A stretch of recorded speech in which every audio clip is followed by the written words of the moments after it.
मेरा नाम महेश है। मेरे घर के हालात बहुत खराब थे। मेरी दो बहनें थीं जिनकी शादी हो गई थी, जिसकी वजह से मेरे दोनों भाई ने अपनी पत्नियों के कहने से हमसे रिश्ता तोड़ लिया था।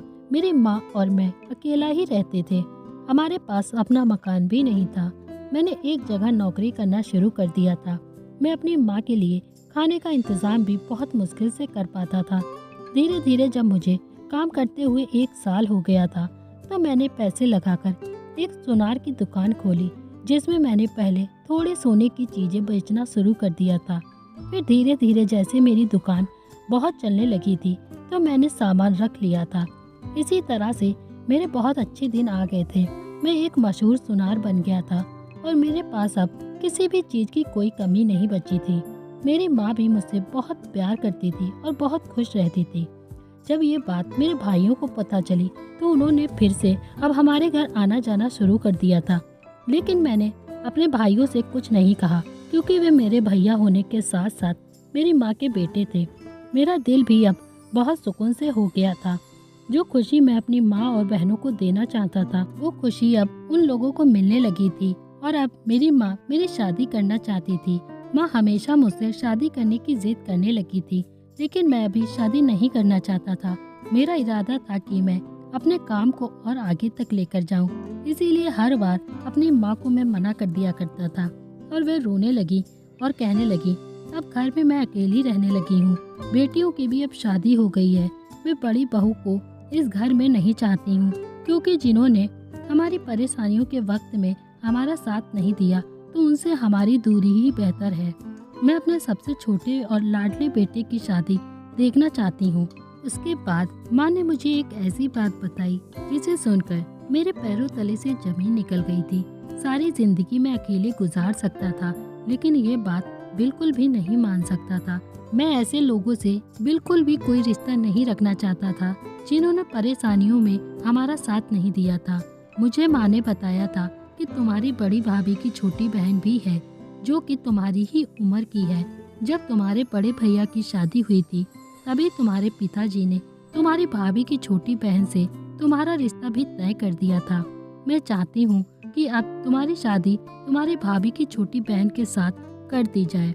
लेकिन मैं इस रिश्ते के लिए बिल्कुल भी तैयार नहीं था कि अगर उनकी छोटी बहन हमारे घर में आ जाएगी, तो वह भी मेरी माँ को मुझसे अलग कर देगी, जिस तरह से भाभी ने कर दिया था। मैंने माँ से कहा, माँ, मैं तो भाई और भाभी को माफ नहीं कर सकता, तो फिर क्या उनकी साली को मैं अपनी पत्नी कैसे बना सकता हूँ। माँ ने कहा कि बेटा, यह रिश्ता तुम्हारे पिताजी ने तय किया था, क्योंकि उन्हें तुम्हारी भाभी की छोटी बहन दोनों ही बहुत पसंद आ गई थी। क्योंकि तुम्हारी भाभी की छोटी बहन तुम्हारी ही उम्र की थी, इसीलिए तुम्हारे पिताजी ने यह रिश्ता तय कर दिया था। मैंने माँ से कहा, जो भी बात थी वो बचपन की थी, लेकिन मैं वहाँ पर अब शादी बिल्कुल नहीं कर सकता। जिस औरत ने मेरे भैया को उसके परिवार से अलग कर दिया, तो उसकी बहन से भी मैं कैसे शादी कर सकता हूँ। वैसे भी आज तक कभी भैया या भाभी ने तो मुझे इस बारे में कुछ नहीं बताया, क्योंकि शायद इसकी वजह हमारी गरीबी थी। हम लोग अमीर हो गए हैं। तब से ही भाभी ने अपनी बहन के रिश्ते के बारे में माँ से कहना शुरू कर दिया था। मेरे मना करने की वजह से माँ ने भी भाभी से ये रिश्ते के लिए इनकार कर दिया था। मैंने बचपन के बाद आज तक भाभी की बहन को कभी नहीं देखा था। वह कैसी है, इस बारे में मुझे भी कुछ नहीं पता था। यह बहुत पुरानी बात है, इसी वजह से मुझे कुछ नहीं पता था, जिसके बारे में मुझे कुछ पता ही नहीं था और ना मैं जानना चाहता था। बस इतना पता था कि वे लड़की कहीं दूसरी जगह शादी नहीं करना चाहती। अब तो हमारे घर के हालात बदल गए थे, तो भाभी के मायके वाले और भाभी अपनी बहन की शादी मेरे साथ कर देना चाहती थी। पर इस बार मैंने शादी से इनकार कर दिया था। फिर माँ ने मेरा रिश्ता एक और दूसरी जगह पक्का कर दिया था। मैंने उस लड़की को नहीं देखा था। माँ को लड़की बहुत पसंद आ गई थी, इसीलिए माँ ने यह रिश्ता तय कर दिया था। पुरानी बातों को भी मैं भूल जाना चाहता था, और मैं भूल ही गया था। एक दिन मैं अपने शॉप पे बैठा हुआ था, तभी एक लड़की मेरी शॉप पर आई। वो लड़की स्मार्ट लड़के के साथ मेरी शॉप पर आई थी। वैसे मुझे काम करते हुए 14 साल हो गए थे, लेकिन आज तक मेरा किसी लड़की पर इतना ध्यान नहीं गया था। पर ना जाने क्यों मुझे यह लड़की देखी देखी सी लग रही थी। वो मेरी नज़र से हट ही नहीं रही थी। अचानक उस लड़के ने मुझसे कहा कि हम आपके पास एक ऑर्डर देने के लिए आए हैं। मेरी नज़र उस लड़की की तरफ चली गई। तभी उसके साथ आए लड़के ने कहा कि मेरी होने वाली पत्नी आपको एक डिज़ाइन दिखाना चाहती है, बस आपको उसी डिज़ाइन का ज्वेलरी सेट तैयार करना है। उस लड़की ने मेरी तरफ अपना मोबाइल बढ़ा दिया और कहा मुझे इस डिज़ाइन का ज्वेलरी सेट चाहिए। उस लड़की के चेहरे से साफ यह पता चल रहा था कि वे लड़की बहुत ज़्यादा उदास है। उस लड़की का मूड बिल्कुल भी ठीक नहीं था और उसे देखकर ऐसा लग रहा था कि वे इसके साथ शादी बिल्कुल भी नहीं करना चाहती है। जिस लड़के के साथ वे शॉपिंग करने आई थी तो फिर अपनी मर्जी से ही आई होगी, तो फिर उसका मूड ऐसा क्यों था। मैं बिना कुछ सोचे समझे ही डिज़ाइन करने के लिए तैयार हो गया था, जबकि यह बहुत ही ज़्यादा हैवी डिज़ाइन था क्योंकि मेरे पास शोरूम पर कोई भी नौकर मौजूद नहीं था। सभी लोग किसी न किसी वजह से छुट्टी पर थे। फिर उस लड़के ने मुझसे कहा कि हमें यह ज्वेलरी सेट परसों तक चाहिए क्योंकि परसों हमारी शादी है। उस लड़के ने कहा यह मेरी पत्नी का फेवरेट डिज़ाइन है, हमारी शादी परसों ही है, इसीलिए मुझे यह सेट परसों तक बिल्कुल चाहिए। अगर आप कहो तो मैं आपको मुंह मांगी रकम भी देने के लिए तैयार हूँ। फिर मुझे उनका ऑर्डर लेना ही पड़ा था। उस लड़के ने मुझे एडवांस भी दे दिया था और वे लोग चले गए थे। न जाने क्यों मेरी आंखों के सामने उस लड़की का मासूम सा चेहरा घूम रहा था, जैसे कि उस लड़की को मुझसे कोई शिकायत हो।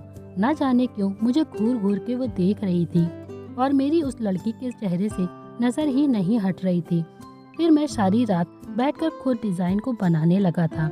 मुझे लगभग सुबह के 6 बज गए थे उसको पूरा करने में और ना जाने क्यों इतनी जल्दी मुझसे यह डिज़ाइन कंप्लीट भी हो गया था।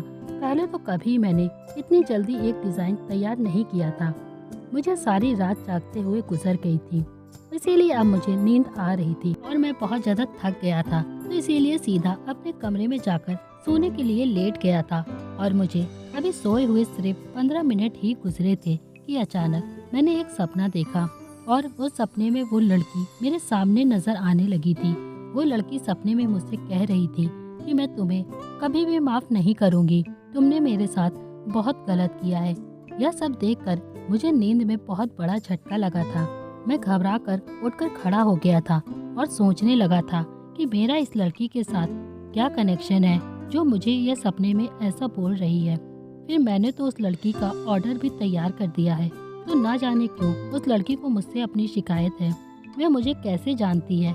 मैं बहुत ज़्यादा परेशान हो गया था और फिर मैंने सोचा कि चलो कभी कभी ऐसा हो जाता है कि कोई बात हम ज़्यादा सोच लेते हैं तो ऐसा सपने आने लगते हैं। मैं यही सब सोचकर रिलैक्स होने लगा था और उसके बाद सुबह मैं शॉप पे चला गया। पूरा दिन गुजर गया और रात हो गई। अब तो शॉप बंद करने का टाइम हो गया था।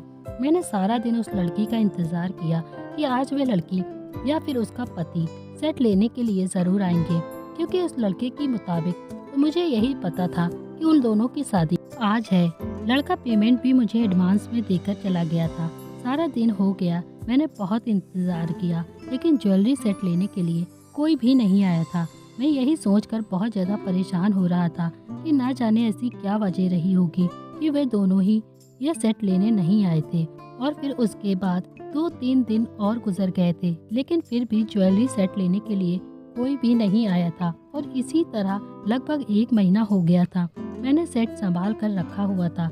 इसी तरह लगभग 4 महीने होने वाले थे और मेरे घर में भी मेरी शादी की तैयारियां शुरू हो गई थी। माँ जल्द से जल्द मेरी शादी करवाना चाहती थी क्योंकि मेरा रिश्ता पक्का हो चुका था। इसीलिए मैंने भी शादी से इनकार नहीं किया था। लड़की वालों की तरफ से शादी की डेट भी फिक्स होकर आ गई थी। माँ शादी के लिए हमारे सारे रिश्तेदार को मेरी शादी में इनवाइट करना चाहती थी। मैंने यह फैसला भी माँ पर ही छोड़ दिया था क्योंकि जिसे भी चाहे वो बुला सकती है। मेरी दोनों बहनों की शादी तो हमने बहुत सिंपल तरीके से ही की थी। मेरी माँ मेरी शादी को बहुत धूमधाम से करना चाहती थी, इसीलिए ज़्यादा से ज़्यादा लोगों को इनवाइट कर लिया था। भैया भाभी पहले से ही हमारे घर आ गए थे, लेकिन कहीं ना कहीं भाभी का मूड मुझे बहुत ख़राब लग रहा था। माँ ने भैया भाभी को इनवाइट किया था। मेरी माँ की खुशी इसी में थी, इसीलिए मैं खामोश रहा था। मेरी भाभी अपने मायके में इनविटेशन कार्ड लेकर चली गई थी। और उन लोगों ने भी खुशी खुशी इनविटेशन कार्ड को एक्सेप्ट कर लिया था। मुझे लगा कि जब हालात बदलते हैं तो सबसे पहले रिश्तेदार बदल जाते हैं।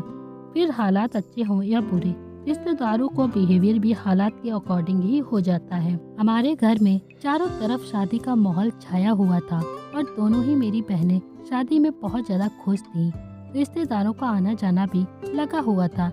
मैं ज़्यादातर तो अपनी शॉप पर ही रहता था और सिर्फ रात को ही घर आ जाया करता था। इन दिनों शादियों का सीजन था, इसीलिए शॉप पर बहुत ज़्यादा भीड़ लगी रहती थी। एक दिन मुझे किसी काम से घर आना पड़ा था। मैंने देखा कि हमारे घर में बहुत सारी लड़कियों का ग्रुप बैठा हुआ था। वे सारी मेरी दीदी की फ्रेंड और कुछ उनके रिश्तेदार थी। मेरे दोनों बहनों ने अपनी फ्रेंड्स को बुलाया हुआ था और कुछ लड़कियां रिश्तेदारों की भी थी, लेकिन एक लड़की साइड में बैठी हुई थी और बहुत ज़्यादा खामोश लग रही थी। मेरे ध्यान पहले तो उस लड़की की तरफ नहीं गया था, पर जब मेरी बड़ी दीदी ने उस लड़की से कहा कि आओ तुम भी हमारे साथ एंजॉय करो, जब से आई हो यहाँ पर अकेली ही बैठी हो, एंजॉय करो, तब मेरा ध्यान उस लड़की की तरफ चला गया था। लेकिन जब मैंने उसे गौर से देखा तो मेरे पैरों तले से तो जमीन निकल गई थी, क्योंकि उसे देखते ही मेरे होश उड़ गए थे और मुझे अपनी आंखों पर बिल्कुल भी यकीन नहीं आ रहा था कि मैंने क्या देखा है। यह तो वही लड़की है जो मुझे अपना ज्वेलरी सेट बनवाने के लिए ऑर्डर देकर गई थी और अभी तक अपना सेट लेकर नहीं गई थी। मैंने उस लड़की से बात करने की बहुत कोशिश की, उसे नजरें मिलाने की मेरी हिम्मत नहीं हो रही थी। मैंने कहा, आपका ज्वेलरी सेट मेरे पास है, आप मेरे साथ मेरे कमरे में चलो, मैं आपका ज्वेलरी सेट अभी आपको दे देता हूँ। अगर बाहर सब लोगों के सामने मैं आपको ज्वेलरी सेट दूंगा तो कोई हमें गलत समझ लेगा। वह मेरे साथ मेरे कमरे में चली गई थी, तो मैंने अपनी अलमारी से वह ज्वेलरी सेट निकाल कर उसे उसका ज्वेलरी सेट दे दिया था और मैंने कहा कि आप अपनी शादी में पहनने के लिए आपने इसे बनवाया था, मेरे पास काफ़ी टाइम से रखा हुआ है, आप मुझे अपने घर में दिखाई दे गई तो मैंने सोचा कि आपको मैं आपकी अमानत लौटा देता हूँ। वह कहने लगी कि मुझे अब यह सेट नहीं चाहिए, क्योंकि अब मुझे यह बिल्कुल भी नहीं पहनना है और ना ही मुझे इसकी अब कोई भी ज़रूरत है। आप मेरी तरफ से अपनी वाइफ को इसे गिफ्ट कर देना। मैंने कहा, नहीं नहीं, आपके हस्बैंड आपके डिमांड पर यह डिज़ाइन करवाया था, मैं अपने पास कैसे रख सकता हूँ, ये तो आपका है ना। तो वह रोने लगी और कहने लगी, वो मेरा पति नहीं है। और मैं बड़ी हैरानी से मैंने उसकी तरफ देखा और कहा कि तो फिर वह आपको अपनी होने वाली पत्नी क्यों कह रहा था। तो उस लड़की ने बताया कि हाँ, मेरी शादी उस लड़की के साथ होने वाली थी, पर मुझे वह लड़का बिल्कुल भी पसंद नहीं आया था, इसीलिए मैंने अपने माता पिता से बोलकर इस शादी के लिए इनकार करवा दिया था। तो मैंने उससे पूछा, तो इसका क्या मतलब है, आपकी शादी को आपने 2 दिन पहले क्यों इनकार कर दिया था, ऐसी क्या वजह रही थी जो आपने शादी से 2 दिन पहले ही मना कर दिया था। वह लड़की कहने लगी, बस मुझे वो लड़का नहीं पसंद था और ना ही मुझे उससे शादी करनी थी। यह सब सुनकर तो मैं सोचने लगा था कि उस लड़के के अंदर ना तो कोई कमी थी और ना ही वह दिखने में कोई बुरा लग रहा था, बल्कि वह तो इतना ज़्यादा स्मार्ट और अपनी होने वाली पत्नी के डिमांड पर इतना महंगा सेट ऑर्डर करा रहा था। तो फिर क्यों इसने मना कर दिया। मैंने उस लड़की से कहा कि कोई कमी थी या फिर वह लड़का आपको परेशान करता था जिस वजह से आपने उसे शादी करने के लिए इनकार कर दिया। तो वह लड़की कहने लगी, नहीं, कोई भी कमी नहीं थी उस लड़के में और ना ही कोई खराबी थी और ना ही वह मुझे परेशान करता था। मैंने उस लड़की से कहा कि आप मुझे माफ़ कर दो, मैंने आपका बहुत दिल दुखाया है, शादी से पहले आपको मैंने रिजेक्ट कर दिया है। तो उस लड़के ने भी उसे कुछ नहीं कहा। फिर मैंने उस लड़की से कहा कि आपने शादी से क्यों किया इनकार, क्या प्रॉब्लम थी। तो वो लड़की रोने लगी और कहने लगी, बस मुझे शादी नहीं करनी थी उस लड़के के साथ, मुझे तो किसी और के साथ शादी करनी थी। तो मैंने उससे कहा, तो आप उस लड़के से ही शादी कर लेती ना। तो वो मेरी तरफ देखकर और मेरी यह बात सुनकर फूट फूट कर रोने लगी और अचानक से मैं उसके लिए बहुत ज़्यादा परेशान होने लगा था। न जाने क्यों उसे रोता हुआ देखकर मेरे दिल में एक अजीब सी बेचैनी होने लगी थी। मैंने उसे तसल्ली दी और उसके आंसू साफ किए।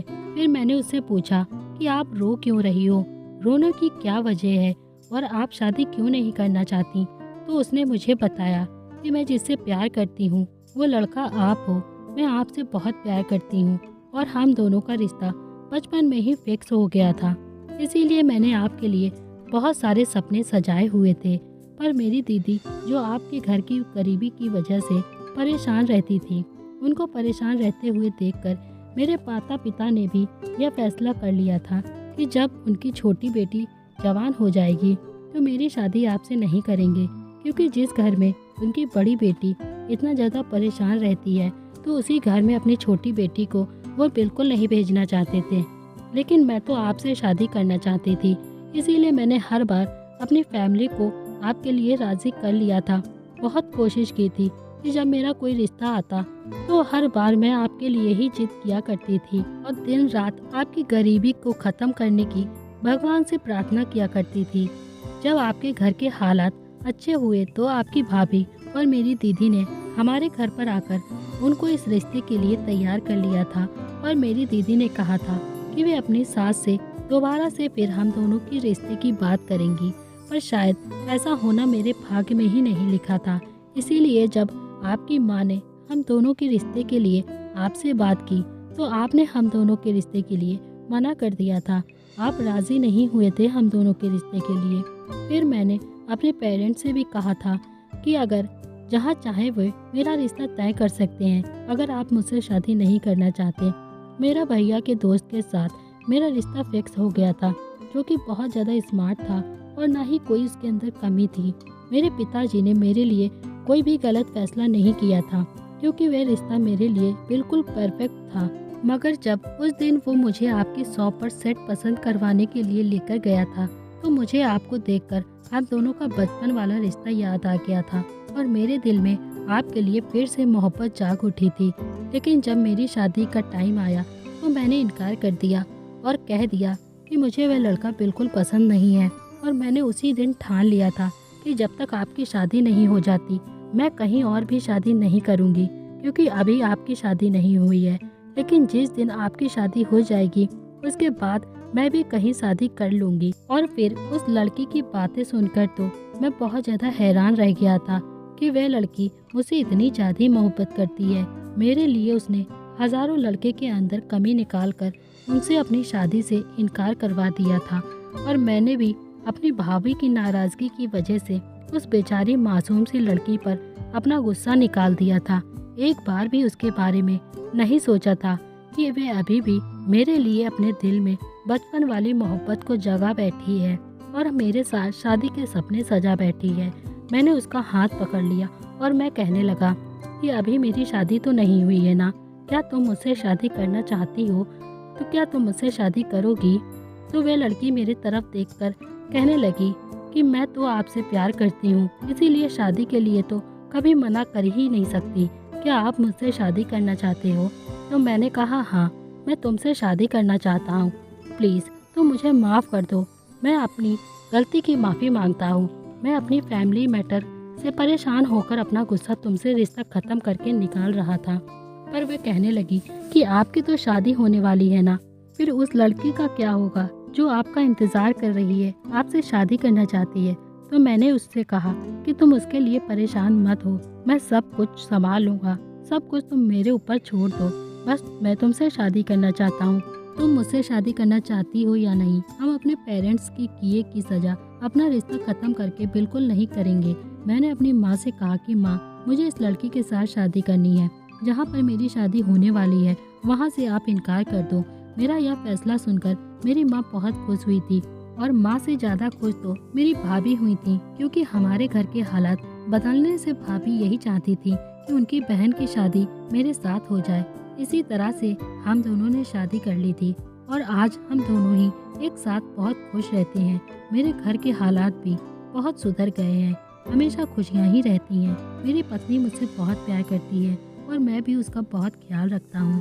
तो दोस्तों, उम्मीद करती हूँ आपको हमारी कहानी पसंद आई होगी। कहानी पसंद आए तो वीडियो को लाइक करें, चैनल पर नए हैं तो चैनल को सब्सक्राइब करें। तो कभी भी आपको ऐसा कोई कदम नहीं उठाना है जो आप दूसरों की गलती की सज़ा आप किसी और को दें। बिना कोई जानकारी के कोई फैसला मत लें।